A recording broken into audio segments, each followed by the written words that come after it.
Our next question is, what is the difference between displacement and double displacement reaction? सबको पता है displacement में क्या होता है, जो हाईली रिएक्टिव मेटल होता है लेस रिएक्टिव मेटल को क्या कर देता है, डिस्प्लेस कर देता है। और डबल डिस्प्लेसमेंट में क्या होता है, exchange of ions. Double displacement में क्या होता है, exchange of ions. Right equation for this reaction. और हमें इनके लिए क्या लिखनी है, इक्वेशंस भी लिखनी है, यानी कि एग्जांपल्स आपको रिएक्शंस के थ्रू एग्जांपल्स भी देंगे। तो एग्जैक्टली किस तरह से आप आंसर दोगे?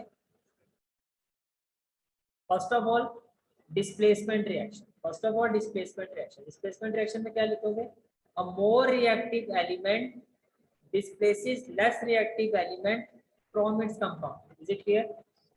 यही होता है, एक ज्यादा रिएक्टिव जो एलिमेंट होता है लेस रिएक्टिव एलिमेंट को क्या कर देता है, वो डिस्प्लेस कर देता है। ये समझ पा रहे हो सारे? ठीक है। डबल डिस्प्लेसमेंट में क्या होता है, exchange of ions takes place between the compound to form new product. Is it clear? अब इसमें देखो ये क्या है, जिंक या कॉपर सल्फेट। जिंक ज्यादा रिएक्टिव होता है तो सल्फेट को उसने क्या कर दिया, डिस्प्लेस कर दिया। What we will get, zinc sulphate plus copper. Is it clear? यहाँ पर देखो barium chloride react with Na2SO4, क्या होता है, सोडियम सल्फेट। Na2SO4 क्या होता है, सोडियम सल्फेट। अब बैरियम की वैलेंसी कितनी होती है, 2। सल्फेट की कितनी होती है, 2। मैंने क्या कहा था, सेम वैलेंसी वाले कंफर्ट जोन में होते हैं। तो Ba किसके साथ जाएगा, SO4, तो ये हो गया BaSO4। सोडियम की वैलेंसी कितनी होती है, 1। क्लोरीन की वैलेंसी, ये हो जाएगा NaCl।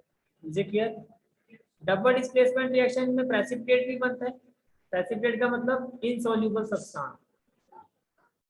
हाँ जी, हर बार दो चीजों में एक एक्वस होगा।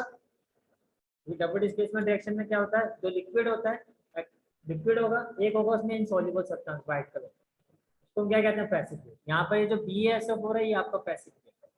ये समझ पा रहे हो? ठीक है। तो प्रेसिपिटेट इज फॉर्म, हेंस जो डबल डिस्प्लेसमेंट रिएक्शन होती है उसको हम प्रेसिपिटेट रिएक्शन भी कहते हैं। क्या डिस्प्लेसमेंट में भी ऐसा होता है? नो। इसमें क्या लिखोगे, नो प्रेसिपिटेट इज फॉर्म। समझ में आ गया? This is how to represent your answer. Is it clear? ठीक है। नेक्स्ट क्वेश्चन पर आते हैं।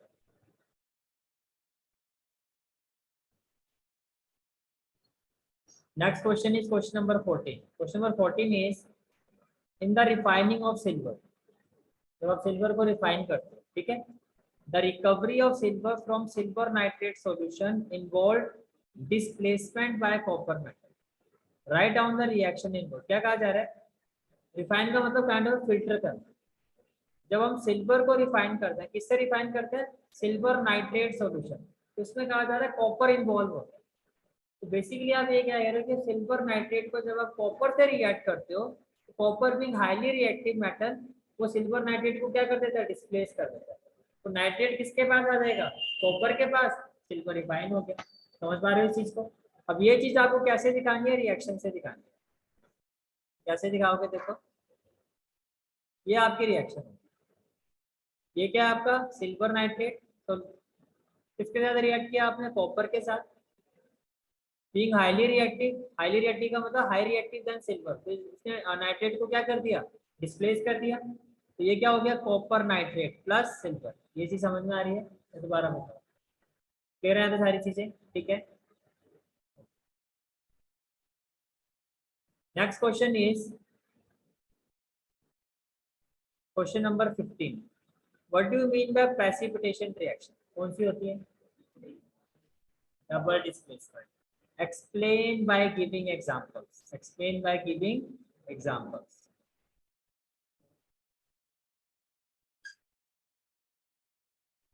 कैसे दोगे, देखो आप अपना answer. First of all, a reaction in which an insoluble solid called precipitate is formed. भाई प्रेसिपिटेशन है तो प्रेसिपिटेशन के रिस्पेक्ट में ही बात करनी है। एक ऐसी रिएक्शन जिसमें इनसॉल्युबल सॉलिड, जिसको हम क्या कहते हैं, प्रेसिपिटेट, उसकी फॉर्मेशन होती है, उसको हम कहते हैं प्रेसिपिटेशन रिएक्शन। ये समझ पा रहे हो पहले तो? हाँ जी, हाँ जी। Is it clear? ठीक है। फॉर एग्जाम्पल सोडियम कार्बोनेट किस फॉर्म में है, एक्वस फॉर्म में। रिएक्ट विद कैल्शियम क्लोराइड, इसमें दोनों जो भी रिएक्टेंट होंगे वो आपको एक्वस फॉर्म में मिलेंगे। एक्सचेंज ऑफ आयंस हुआ तो ये बन गया कैल्शियम कार्बोनेट, ये सॉलिड है। सॉलिड है तो इसका मतलब यही प्रेसिपिटेट है। तो किस एरो से दिखाओगे? डाउनवर्ड एरो से। और सोडियम क्लोराइड क्या है आपका? एक्वस। Is it clear? ठीक है, तो ये प्रेसिपिटेट है, दैट इज इनसॉल्युबल सॉल्यूट। एक और एग्जांपल ले लेते हैं। नेक्स्ट एग्जांपल है आपका sodium sulphate react with barium chloride. What we will add?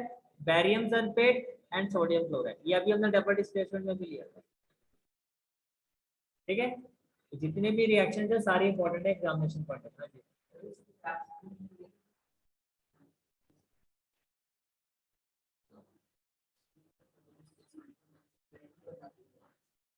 उसने जिस मैं वो कह रहा हूँ जिस सेंस में पूछा है उसी सेंस में आपको आंसर देना। अगर वगैरह प्रेसिपिटेशन तो प्रेसिपिटेशन के सेंस में आप आंसर। अगर नहीं कहा गया तो बेशक आप देखो आइडियली तो आपको बैलेंसिंग कर देनी चाहिए, पर अगर नहीं कहा जा रहा नहीं भी करो तो भी गलत नहीं होगा। तो ये ज्यादा आगे सुपीरियर बनने की जरूरत नहीं है कि आपको बैलेंसिंग आती भी ना, जबरदस्ती करके आगे पता लगा तो रिएक्शन नहीं की तो वो भी गलत होगा। हाँ जी, आंसर सही है, पर कई बार होता है ना जैसे कि टीचर चेक कर रहा है उसकी साइकिल क्या है, वो कहेगा यार देखो रिएक्शन लिख के बैलेंस नहीं किया। आइडियली तो मैं कहूँगा कि you should balance the chemical equation. पर इन केस अगर आपको नहीं समझ में आ रहा तो बैलेंसिंग मत करो, क्योंकि क्वेश्चन में नहीं कहा गया कि बैलेंस करो। समझ रहे हो इस चीज को?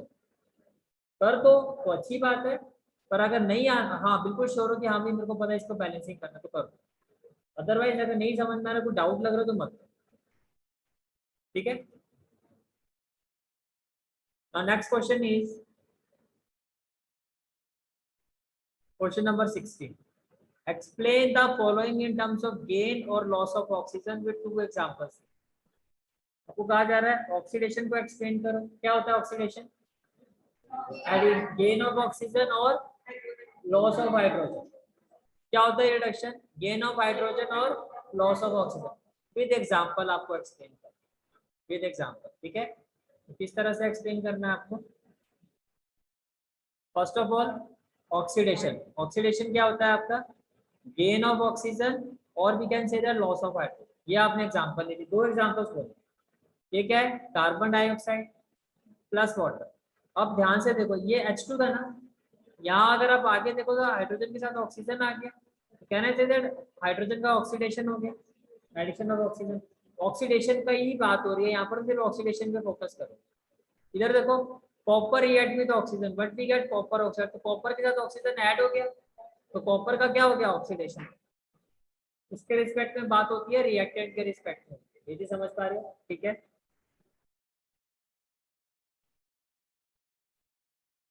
नेक्स्ट आता है आपका रिडक्शन। रिडक्शन क्या होता है आपका? लॉस ऑफ ऑक्सीजन और गेन ऑफ हाइड्रोजन। देखो carbon dioxide plus hydrogen gives carbon monoxide plus water. CO का मतलब कार्बन मोनोऑक्साइड। यहाँ कार्बन के साथ कितनी ऑक्सीजन थी? 2। यहाँ कितनी है? तो लॉस हो गया। लॉस का मतलब रिडक्शन। तो removal of oxygen that is reduction. दूसरा एग्जांपल देखो, कॉपर ऑक्साइड प्लस हाइड्रोजन। जब आप इसको हीट करोगे it will be copper plus water. Copper के ये कॉपर ऑक्साइड था, अब यहाँ क्या हो गया? कॉपर। कहने थे कॉपर ऑक्साइड रेड्यूस हो गया, लॉस ऑफ ऑक्सीजन हो गया। क्लियर हो गया यहाँ तक? ठीक है। नेक्स्ट आता है आपका question number 18। Why do we apply paint on iron articles? नहीं 17 का। A shiny browny colored element X on heating in air becomes black in color. थोड़ा लॉजिक लगाओ। एक कोई एलिमेंट एक्स है उसको आपने हीट किया, वो काले रंग का होगा, उसके ऊपर ब्लैक कलर की वो आ गई। Name the element x and black colour compound form. Yes वो एक्स होगा कॉपर। हीट हीट हीट करने पे वो क्या हो गया? Copper oxide. शाइनी। कॉपर जो होता है शाइनी होता है, एलिमेंट होता है, कैसे रंग का होता है? ब्राउन कलर का होता है। उसको हीट करते हो तो क्या होता है? Copper oxide. कॉपर ऑक्साइड कैसे रंग का होता है? ब्लैक कलर का होता है। Is it clear? ठीक है। ये आपने एक्टिविटी भी हमने देखी थी। How will you represent the answer? X is copper. X यहाँ पर क्या है? Copper. And the black colour compound form is copper oxide. Is it clear? ठीक है, क्या होगा? Copper oxide. The equation of the reaction involve on heating copper is. जब आप इसको हीट करोगे, हीटिंग का मतलब in the process of oxygen, जहाँ भी बर्निंग होगी ऑक्सीजन के साथ होगा. तो कॉपर ऑक्सीजन के साथ रिएक्ट करता है तो क्या हो जाता है? Copper oxide. कॉपर का कलर क्या सही? Shiny brown in colour. Shiny element था, कलर कैसा होता है? ब्राउन. ब्राउन बताया तो बिल्कुल ही पता चल जाता है. इसलिए जो एक्टिविटी होती है वो बहुत इंपॉर्टेंट होती है. दो एक्टिविटी से क्वेश्चन कैसे बनते हैं समझ आ रहा है? ठीक है. But we have copper oxide का कलर कैसा होता है? ब्लैक. ठीक है. Next question.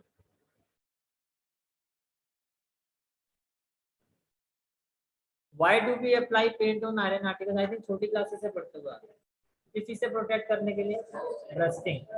रस्टिंग से बचाने के लिए हम आयरन को क्या करते हैं? उसको पेंट अप्लाई करते हैं. Is it clear? ठीक है. तो how will you answer the question? और रस्टिंग को वैसे क्या कहा जाता है ओवरऑल? अभी 10th क्लास में पढ़ा, कोरोजन. क्या कहा जाता है? कोरोजन. तो how will you answer this question? Iron articles are painted because it prevents them from rusting. When painted, the contact of iron articles from moisture and air is cut off. अगर वो contact को cut off कर दोगे तो rust नहीं होगा, क्योंकि जब वो contact में है तभी उसका ऑक्सीडेशन होता है, उसका कोरोजन कहते हैं. ठीक है. Hence rusting is prevented. Their presence is essential for rusting to take place. यहाँ पर रस्टिंग नहीं आएगा, यहाँ पर क्या आएगा? पेंटिंग. यहाँ पर क्या आएगा? पेंटिंग. यहाँ पर आप जब लिखोगे तो यहाँ आपको क्या लिखना है? यहाँ आएगा आपका painting. Hence painting is prevented their presence. ठीक है. So it is essential for rusting to take place. Basically क्या है आपका? आप एक काम करो. Hence rusting is prevented their presence. It is essential for rusting to take place. ये सेंटेंस ही नहीं बन रहा, आप इसको यहीं तक ही छोड़ दो. बस बात खत्म. जबरदस्ती कहानी में लिखने की जरूरत नहीं है. हो गया काम खत्म. Because it prevent them from rusting when painted the contact of iron articles from moisture and air is cut off. That's it. ठीक है. यहीं तक ही करना है, ये वाला पार्ट नहीं करना. नेक्स्ट क्वेश्चन आता है question number 19. Question is oil and fat containing food items are flushed with nitrogen by prevent them from rancidity. क्योंकि ये दोनों ही क्या होते हैं? आपके एंटीऑक्सीडेंट होते हैं. क्या होते हैं? एंटीऑक्सीडेंट.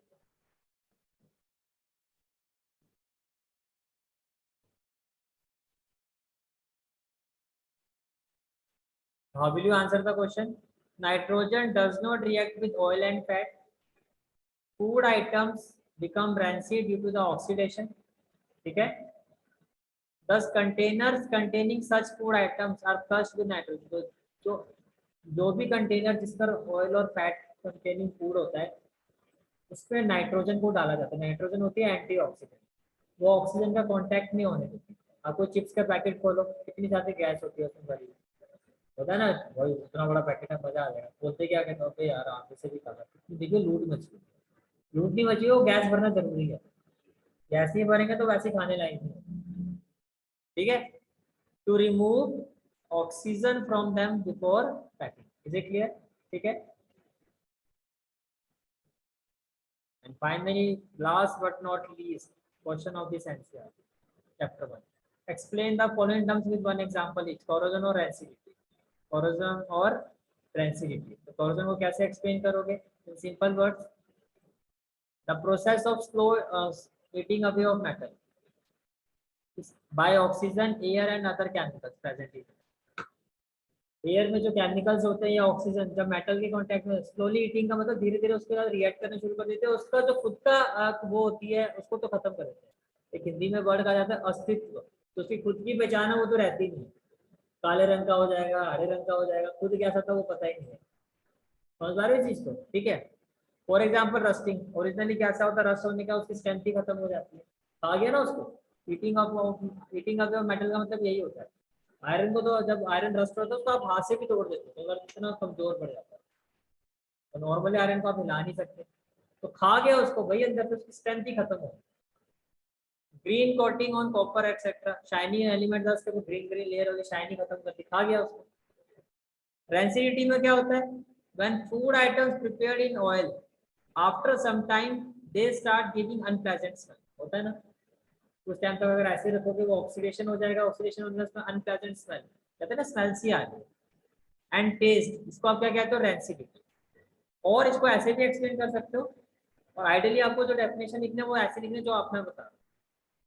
रेंसिडिटी कैसे एक्सप्लेन करोगे, the process of oxidation of fat and oil, ये बेटर डेफिनेशन, बेटर एक्सप्लेनेशन है कि जो भी हमारा फैट और ऑयल जब ऑक्सीडाइज हो जाता है यानी कि ऑक्सीजन के कांटेक्ट में आ जाता है, दैट कैन बी